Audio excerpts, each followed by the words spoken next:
Assalamualaikum warahmatullahi wabarakatuh. Halo teman-teman. Nah, pada kali ini Putri akan membahas tentang transformasi puisi dengan judul Cintaku Jauh di Pulau karya Chairil Anwar, yaitu diubah menjadi ke prosa fiksi dalam bentuk cerpen dengan judul Amor yang Tenggelam. Nah, sebelum itu kita harus memenuhi langkah-langkahnya sebelum kita mengubahnya ke prosa fiksi, dari yang puisi ke prosa fiksi.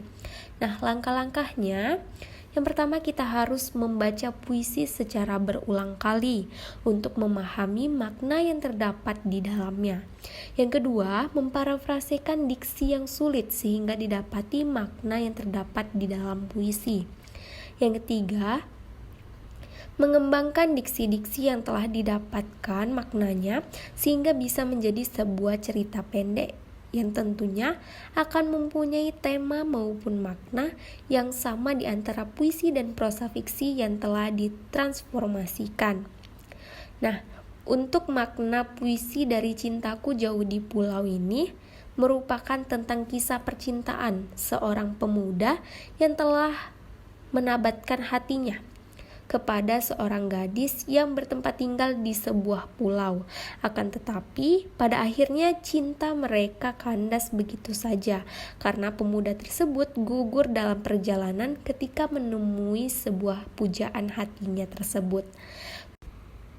Nah, maka dari itu kami mentransformasikan puisi ini ke dalam bentuk cerita pendek dengan judul Amor yang Tenggelam, yang memiliki makna dan tujuan yang sama, yaitu tentang kisah asmara sepasang muda-mudi yang berakhir menyedihkan. Nah, kami memilih judul Amor yang Tenggelam bahwa dari kata amor yang artinya cinta dan tenggelam yang artinya hilang ke dasar laut, yang tentunya sesuai dengan tema tokoh, penokohan, alur, dan latar pada cerpen yang sudah kami tulis. Nah, alasan kami memilih puisi Cintaku Jauh di Pulau ini karena setelah kami pelajari lebih lanjut bahwa tentang puisi ini terdapat banyak sekali pelajaran dan nilai-nilai yang terdapat di dalamnya. Nah, salah satunya adalah tentang kisah percintaan yang tentunya akan banyak menarik perhatian pembacanya, terutama pembaca di kalangan remaja. Tak hanya itu, alasan kami memilih puisi Cintaku Jauh di Pulau dikarenakan akan memudahkan penikmat sastra untuk dapat lebih mudah memahami makna maupun isi dari sebuah karya sastra. Nah, satu hal yang menjadi alasan terkuat kami karena belum ada yang menulis ataupun membahas dan mengkaji tentang mentransformasikan puisi Cintaku Jauh di Pulau ke dalam prosa fiksi. Nah, untuk cerpennya di sini menceritakan bahwa ada seorang pemuda dari Jawa yang namanya Aryo. Nah, Aryo ini merupakan sebagai agen pelaut. Kemudian si Aryo ini pergi ke pulau dan bertemulah dengan seorang bapak nelayan kecil tersebut. Nah, sebelum itu Aryo itu pergi jalan-jalan terlebih dahulu dan jumpalah bapak ini, si nelayan kecil tersebut. Nah, setelah berbincang-bincang, akhirnya keputusannya mereka bekerja sama, yaitu saling jual beli dalam ikan tersebut.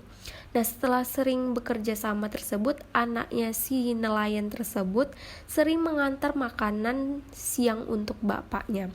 Nah, setelah itu si Aryo ini mulai penasaran dan tertarik dengan gadis tersebut, dan akhirnya lama kemudian si Aryo ini jatuh hati. Tidak lama kemudian si Aryo meminang si Fatima setelah sudah sekian lama saling mengenal.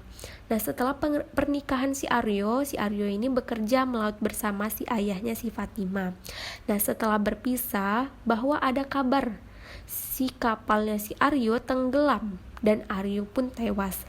Nah, saat itulah Fatima enggan menikah lagi dan berkata bahwa cintanya sudah tenggelam di pulau itu.